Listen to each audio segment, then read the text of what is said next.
In today's video, I'm going to teach you how to disable your Weebly website. Whether you're looking to take your site offline temporarily or permanently, these steps will guide you through the process smoothly. If you're ready to get started, make sure you're online and have your login credentials handy. First, you'll want to navigate to the Weebly website. Open your preferred web browser and type in Weebly's URL.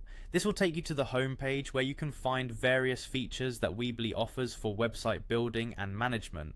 Once you're on the Weebly homepage, the next step is to log in. Look towards the top right corner of the page and you'll find the login button. Click this button and you'll be redirected to the login page. Here you can enter your credentials to access your account. If you've linked your Weebly account to Square, you have the option to log in through Square as well.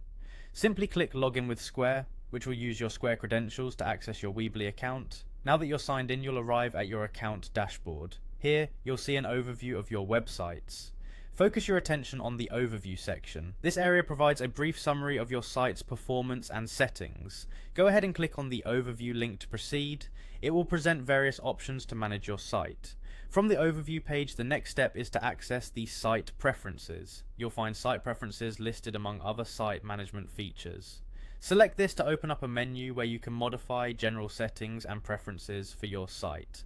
This is an essential part of managing your website's online status and visibility. With the site preferences open, you should now see an option labeled Unpublish. This is the critical action you need to disable your website. Clicking on Unpublish will effectively take your site offline, making it no longer visible to the public. Confirm that you want to proceed, and just like that, your website has been unpublished. It's worth noting that unpublishing your site allows you to keep working on it behind the scenes without it being live for viewers. To wrap things up, remember that unpublishing your Weebly site doesn't delete it, you're simply taking it offline. Should you decide to relaunch it in the future, you can easily log back into your account and republish it.